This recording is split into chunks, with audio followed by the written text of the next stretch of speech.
CM Jagan చిరంజీవికి call చేసి అభినందించారు.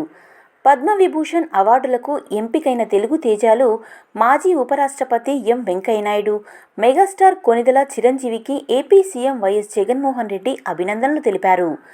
ఆంధ్రప్రదేశ్కు చెందిన వీరిద్దరిని ప్రశంసించారు.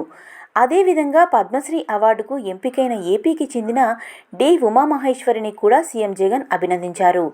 కళల విభాగంలో హరికథకు గాను ఆమె పద్మశ్రీ అవార్డుకు ఎంపికవడం ప్రశంసనీయమన్నారు. ఈ మేరకు ప్రకటన విడుదల చేశారు. కాగా సంప్రదాయ అవరోధాలను అధిగమించి సంస్కృతంలో హరికథా ప్రదర్శన చేసిన తొలి మహిళగా ఆమె నిలిచారు. దాదాపు 4 దశాబ్దాలుగా హరికథా కళను సజీవంగా ఉంచారు. వారి రంగాల్లో అవార్డులు పొందిన మిగతా గ్రహీతలకు కూడా సీఎం అభినందనలు తెలిపారు. కాగా ప్రజా వ్యవహారాల కేటగిరీలో మాజీ ఉపరాష్ట్రపతి వెంకయ్యనాయుడు, కళారంగం కేటగిరీలో మెగాస్టార్ చిరంజీవిలను కేంద్ర ప్రభుత్వం పద్మవిభూషణ్ అవార్డులకు ఎంపిక చేసింది. ఈ మేరకు పద్మ పురస్కారాలను గురువారం రాత్రి ప్రకటించింది.